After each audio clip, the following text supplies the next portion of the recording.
La victoria electoral de Joe Biden en las elecciones estadounidenses ha despertado entre muchos medios de comunicación la esperanza de que, bajo su presidencia, la polarización política que caracteriza ahora mismo a la sociedad estadounidense comenzará a desaparecer. Por polarización no cabe entender que el electorado estadounidense esté dividido más o menos al 50%. Esto es una consecuencia más o menos lógica de sistemas electorales mayoritarios donde el que gana se lo lleva todo. Si es así, la estrategia más eficiente es organizarte en torno a aquel grupo que tiene una mayor probabilidad de alcanzar el 50% y por tanto tenderá a haber siempre dos grupos y más o menos la sociedad estará repartida al 50% entre ambos. No, esa no es la cuestión. Por polarización entendemos que las diferencias ideológicas, las diferencias de agenda política entre esos dos grupos sean irreconciliables, estén muy enfrentadas, estén muy confrontadas y no haya puntos de encuentro, no haya consensos que quepa construir entre esos dos grupos sociales, entre esos dos grupos políticos, ideológicos. Por tanto, cuando decimos que la sociedad estadounidense se ha polarizado, lo que queremos decir es que la brecha entre demócratas y republicanos se ha vuelto mayor, que ya no hay espacio para que demócratas y republicanos consensúen un programa de gobierno, o al menos un conjunto de políticas públicas que puedan agradar a ambos electorados. Ambos grupos, demócratas y republicanos, están enfrentados absolutamente, están enfrentados de raíz. Y cómo no, la mayoría de medios de comunicación atribuyen la responsabilidad de esta polarización política dentro de Estados Unidos a la presidencia de Trump. En esencia, el razonamiento es el siguiente: la personalidad populista, la personalidad histriónica, la personalidad incluso con tintes autoritarios de Trump ha exacerbado las diferencias entre republicanos y demócratas. Los republicanos se han envuelto en la bandera del trumpismo, han replegado filas en torno al trumpismo, han encontrado un líder al que siguen ciegamente y al que deben devoción absoluta, y en cambio los demócratas, por el contrario, han sufrido un fortísimo rechazo al trumpismo. Los demócratas se han vuelto ahora mucho más radicales contra Trump y contra los republicanos de lo que lo eran con anterioridad. Por consiguiente, si esta perspectiva fuera cierta, si Trump fuera el responsable último de la polarización estadounidense, entonces la desaparición de Trump, la derrota de Trump en las elecciones presidenciales, inauguraría una nueva era de consensos, inauguraría una nueva era donde la polarización ya no jugaría ningún papel relevante, donde regresaríamos a la moderación y regresaríamos al consenso entre las principales fuerzas políticas y entre los grupos ideológicos, los grupos electorales a los que representan. Sin embargo, esta narrativa, aun cuando pueda tener algo de razón, es esencialmente errónea. La polarización en Estados Unidos no empieza bajo Donald Trump. De hecho, una de las administraciones que más polarizó a la sociedad estadounidense fue la administración Obama. Administración Obama de la que era vicepresidente Joe Biden. Por tanto, no cabe esperar que el Joe Biden, que fue vicepresidente de una de las administraciones que más polarizó a los estadounidenses, vaya ahora mismo a despolarizar a los estadounidenses. Lo podemos observar en el siguiente gráfico. En esta animación vemos que es a partir de 2008, pero especialmente a partir de 2012, es decir, durante la segunda legislatura de Obama, cuando el espectro ideológico de demócratas y republicanos se separa de manera más acusada, es decir, cuando el centro, cuando el espacio para el entendimiento entre un bloque ideológico y el otro bloque ideológico se vacía de manera más acusada. Por consiguiente, como digo, la administración Obama fue especialmente polarizadora de la sociedad política estadounidense, y Biden era vicepresidente de ese gobierno que polarizó tanto a los estadounidenses. Y no cabe esperar que esta vez, a lo largo de esta próxima legislatura, vaya a ser distinto, sobre todo por dos motivos. El primero es porque una parte del electorado republicano va a tener la sensación, a mi juicio por la irresponsable estrategia política que está siguiendo Trump, pero ese es otro debate, va a tener la sensación de que les han robado las elecciones y de que, por tanto, Biden no es realmente un presidente legítimo. Fijaos que esta es una estrategia bastante parecida a la que emplearon los demócratas con Trump cuando le acusaron de ser presidente debido a la colusión, debido a la colaboración, debido a la interferencia con los servicios de inteligencia rusos para que Hillary Clinton perdiera las elecciones, dando a entender que sí, que Trump fue el legítimo 45º presidente de los Estados Unidos, pero en realidad su victoria fue resultado de un juego sucio, de la interferencia de servicios secretos extranjeros para colocar al frente de la presidencia del país a un títere, todo lo cual minaba no su legitimidad constitucional para ser presidente, pero sí su legitimidad social. Pero las razones por las que muy probablemente la sociedad estadounidense se seguirá polarizando durante estos próximos 4 años no se refieren únicamente a la estrategia que está siguiendo Trump para deslegitimar la victoria de Biden.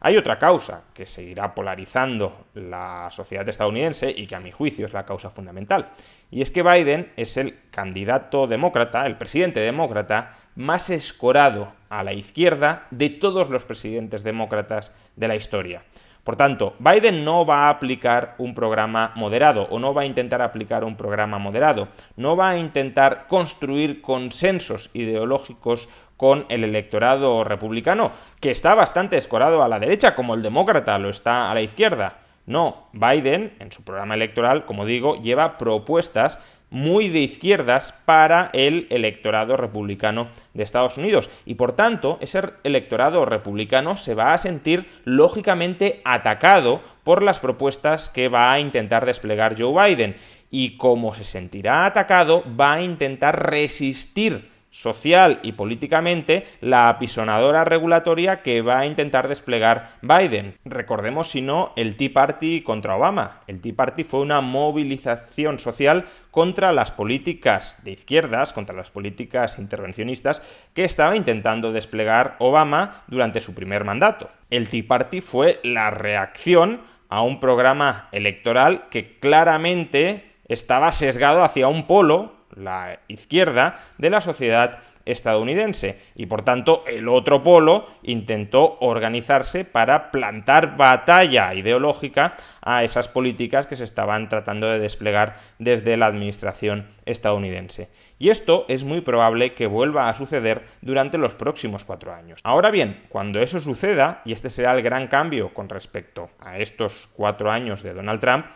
la mayoría de los medios de comunicación no dirán que Joe Biden está polarizando a la sociedad estadounidense por intentar desplegar un programa que es solo un programa para una parte de la sociedad estadounidense. Lo que dirán es que los republicanos que se estarán organizando para plantar cara, para batallar contra el programa ideológico, contra el programa electoral de Joe Biden, son los que están polarizando a la sociedad estadounidense porque no aceptan el resultado electoral, porque no aceptan la legitimidad de Biden para desplegar ese programa electoral, porque no se pliegan al nuevo consenso que los medios de comunicación querrán construir en torno a Biden, aunque no exista socialmente tal consenso dentro de la sociedad estadounidense. Es decir, y como ya hicieron con Obama, la culpa de polarizar a partir de ahora será de los republicanos por no aceptar desde la oposición el programa de gobierno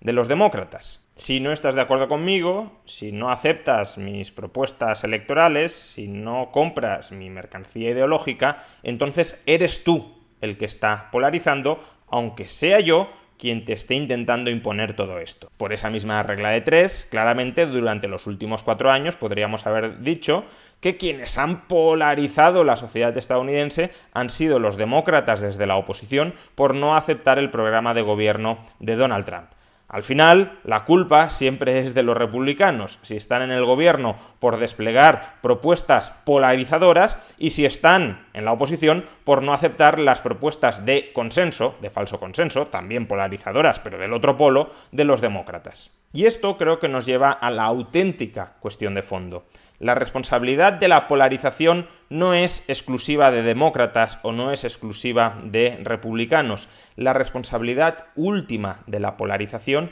es de la hiperpolitización de la sociedad en la que vivimos. Cuando todo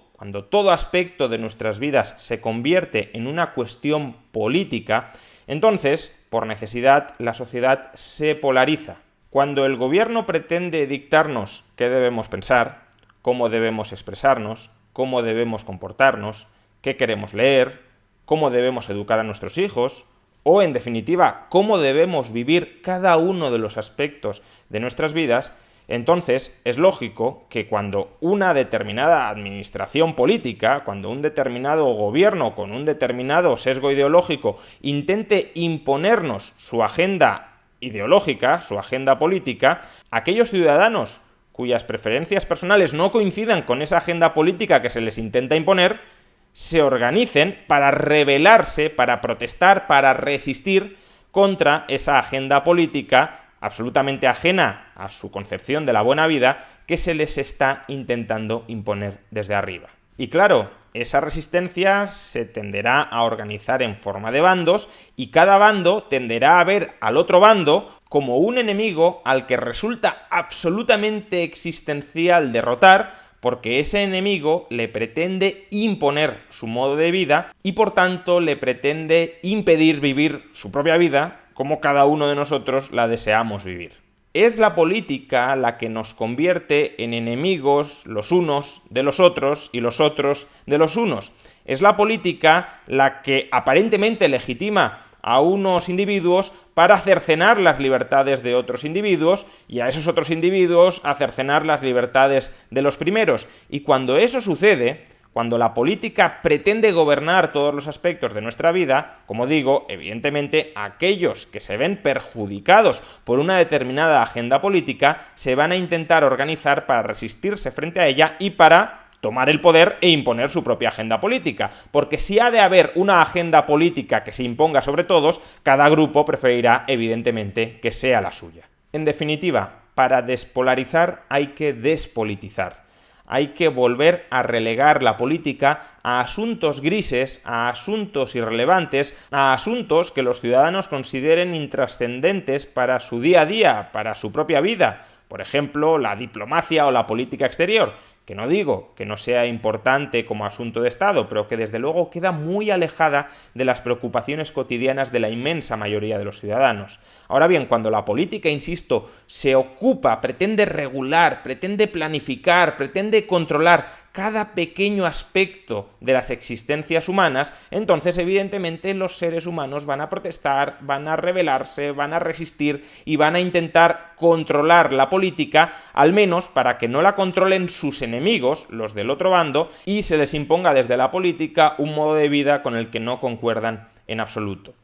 Y por desgracia, Joe Biden, como decía antes, no viene a despolitizar la vida de los Estados Unidos, la viene a politizar en mayor medida de lo que la teníamos politizada hasta la fecha. Joe Biden quiere intervenir mucho más en la sociedad estadounidense, quizá con formas más blandas, pero el objetivo es intervenir, regular, controlar muchos más aspectos de la vida de los ciudadanos estadounidenses y por consiguiente no va a contribuir a despolarizar una sociedad que es necesariamente plural, es decir, donde existen distintas, diferentes concepciones de lo que es una buena vida. Y por consiguiente, donde si se intenta imponer una única visión de lo que es la buena vida a todo el mundo, también a aquellos que no coinciden con esa visión de la buena vida, entonces aquellos que se vean agraviados por esa imposición estatal, aquellos a los que, repito, se les impida vivir su vida como ellos quieren vivirla, se tenderán a organizar para plantar cara a Biden, a Trump o a cualquiera que esté en la presidencia de Estados Unidos y pretenda imponer una agenda ideológica muy completa, muy intrusiva sobre el conjunto de la sociedad. Solo respetando a las personas, no en la teoría, sino en la práctica diaria, solo restableciendo un espacio moral muy amplio dentro del cual cada persona pueda tomar decisiones adultas y responsables sobre su vida, solo cuando eso suceda, las sociedades occidentales empezarán a despolarizarse. Hasta entonces, el enfrentamiento civil seguirá enconándose porque la política, insisto, es lo que nos convierte a todos en enemigos irreconciliables.